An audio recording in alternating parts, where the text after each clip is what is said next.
ಆಡಳಿತ ಮಾಡಿದ್ರು, ಈಗ ರಾಜೀನಾಮೆ ಕೊಡ್ತಾ ಇದ್ದಾರೆ. ಅಭಿಮಾನಿಗಳು ಆಕ್ರೋಶ ಇದೆ, ಸಾಕಷ್ಟು ಐದರವರೆಗೆ ನಾಯಕರು ಕೆಳಗಿಳಿಸ್ತಾರೆ ಅಂತ ಹೇಳಿ ಟಾಕ್ ಇದೆ. ಸಹಜವಾಗಿ ಅವರ ಅಭಿಮಾನಿಗಳಿಗೆ ಆಕ್ರೋಶ ಬರ್ತಕ್ಕಂಥದ್ದು ಸಹಜ.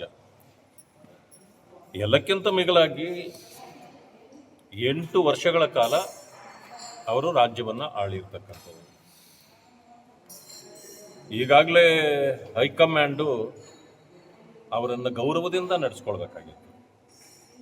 ನಿನ್ನೆ ಹೋದಾಗ ಅವರನ್ನು ಭಾಳ ಹಾರ್ಷ್ ಆಗಿ ರಾಜೀನಾಮೆ ಇವತ್ತೇ ಕೊಟ್ಟೋಗ್ಬೇಕು ಅನ್ನೋ ರೀತಿಯಲ್ಲಿ ರಾಹುಲ್ ಗಾಂಧಿಯವರು ಅವರನ್ನು ತಾಕೀತು ಮಾಡಿದರು ಅನ್ನೋ ಒಂದು ವಿಷಯ ಇದೆ.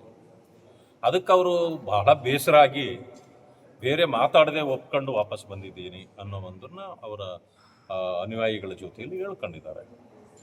ಅದು ಹಿರಿಯ ವಯಸ್ಸಿನ ಒಬ್ಬ ವ್ಯಕ್ತಿಯನ್ನು ಈ ರೀತಿ ಮಾಡಬಾರ್ದು. ಆಮೇಲೆ ಹೈಕಮಾಂಡ್ ಅಂತೀವಲ್ಲ ಕಾಂಗ್ರೆಸ್ದು, ಯಾರು?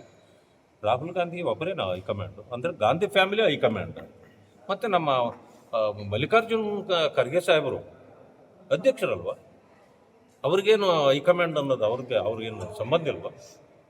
ಈ ವಿಷಯವನ್ನು ಅವರು ಮಾತಾಡಬೇಕಾಗಿತ್ತು. ಆಮೇಲೆ ಎಲ್ಲದಕ್ಕಿಂತ ಮಿಗಿಲಾಗಿ ಅವರೇ ಬಂದು ಮುಖ್ಯಮಂತ್ರಿ ಆಗಬೇಕಾಗಿತ್ತು ಮಲ್ಲಿಕಾರ್ಜುನ್ ಖರ್ಗೆ ಸಾಹೇಬರು. ಯಾಕೆಂದರೆ ಆ ಎತ್ತರಕ್ಕೆ ಬೆಳೆಯತಕ್ಕಂಥವ್ರು ದಲಿತರು ಇನ್ಯಾರಿದ್ದಾರೆ? ಇನ್ಯಾರಾದ್ರೂ ಇದ್ದಾರಾ? ಈ ಸದ್ಯ AICC ಅಧ್ಯಕ್ಷರು 80 ವರ್ಷಗಳ ಕಾಲ ಪರಿಶಿಷ್ಟ ಜಾತಿ ವರ್ಗಗಳಿಗೆ ವಂಚನೆ ಮಾಡ್ತಾ ಇದೆ ಕಾಂಗ್ರೆಸ್ ಪಾರ್ಟಿ. ಈ ಸಾರಿ ಆದರೂ ದಲಿತರು ಮುಖ್ಯಮಂತ್ರಿ ಆಗ್ತಾರೆ ಅಂತ ಅಂದ್ಕೊಂಡಿದ್ರು. ಇಷ್ಟೊಂದು ಮೆಜಾರಿಟಿ ಇರ್ತಕ್ಕಂಥ ಕಾಲದಲ್ಲೇ ನೀವು ಮಾಡ್ಲಿಕ್ಕಾಗಲ್ಲ ಅಂದರೆ ನಿಮ್ಮ ಪಕ್ಷವೇ ಬರಲ್ಲ. ಇನ್ನು ಮೇಲೆ ಕಾಂಗ್ರೆಸ್ ದೇಶದಲ್ಲೇ ಹೊರಟೋಗಿದೆ. ಕರ್ನಾಟಕದಲ್ಲಿ ಇನ್ನು ನೀವು ಯಾವತ್ತೂ ಅಧಿಕಾರಕ್ಕೆ ಬರಲ್ಲ, ಮತ್ತೆ ದಲಿತರನ್ನ ಯಾವತ್ತೂ ಅಧಿಕಾರ ಕೊಡ್ತೀರಿ? ಇದು ವಂಚನೆ ಅಲ್ವಾ? ಮಾನ್ಯ ಮುಖ್ಯಮಂತ್ರಿಗಳಾಗಿ ಮಲ್ಲಿಕಾರ್ಜುನ್ ಖರ್ಗೆ ಸಾಹೇಬ್ರೆ ಬರಬೇಕಾಗಿತ್ತು. ಅದು ಆಗಿಲ್ಲ ಅಂದರೆ ಪರಮೇಶ್ವರ್ಗೆ ಕೊಡಬೇಕಾಗಿತ್ತು, ಇಲ್ಲಾಂದರೆ KH ಮುನಿಯಪ್ಪ ಅವ್ರಿಗೆ ಕೊಡಬೇಕಾಗಿತ್ತು. ದಲಿತ ಮುಖಂಡರುಗಳು ಸೀನಿಯರ್ಗಳು ಬೇಕಾದಷ್ಟು ಇದ್ದಾರಲ್ಲ. ಇಂಥದ್ದನ್ನೆಲ್ಲ ಬಿಟ್ಟು ನೀವು ಎಲ್ಲರೂ ನೀವೇ ಮೇಲ್ಜಾತಿಯವರೇ ಮುಖ್ಯಮಂತ್ರಿಗಳಾಗೋದಾದ್ರೆ ದಲಿತರ ಪಾಡಿ ಅನ್ನೋ ಅಂತ ಅವ್ರು ಚಿಂತೆ ಮಾಡ್ತಾರೋ ಇಲ್ವೋ? ಅಂದಮೇಲೆ ಕಾಂಗ್ರೆಸ್ಸು ದಲಿತರಿಗೆ ದೋಖ ಮಾಡಿದ ಮೇಲೆ ಇನ್ನು ಕಾಂಗ್ರೆಸ್ನಲ್ಲಿ ದಲಿತರು ಯಾಕೆ ಇರಬೇಕು? ಬಾಬಾ ಸಾಹೇಬ್ ಅಂಬೇಡ್ಕರ್ ಅವರು ಆ ಕಾಲದಲ್ಲೇ ಹೇಳಿರೋದು ಸತ್ಯ ಆಯ್ತಲ್ಲ.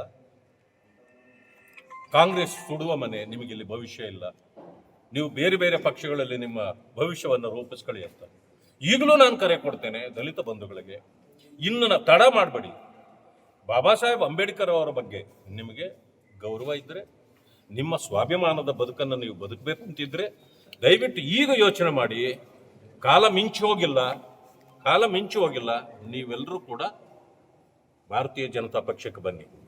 ನಾನು ಜವಾಬ್ದಾರಿ ತಗೊಳ್ತೇನೆ.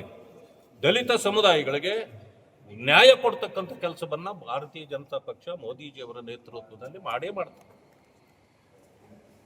80 ವರ್ಷ ತಗೊಂಡ್ರಿ ಒಂದು ಸಾರಿ DCM ಮಾಡಲಿಕ್ಕೆ ಪರಮೇಶ್ವರ್ನ. 80 ವರ್ಷ. ನಮ್ಮಲ್ಲಿ ಅಧಿಕಾರಕ್ಕೆ 2ನೇ ಅವಧಿಗೆ ಬಂದ ತಕ್ಷಣ ನಾವು DCM ಮಾಡಿದ್ವಿ ಕಾರಜೋಳ ಅವರು. ಬಾಬಾ ಸಾಹೇಬ್ ಅಂಬೇಡ್ಕರ್ ಅವರಿಗೆ ಎಷ್ಟು ಗೌರವ ಕೊಡಬೇಕು ಅಷ್ಟು ಗೌರವ ಕೊಟ್ಟಿದ್ದೀವಿ.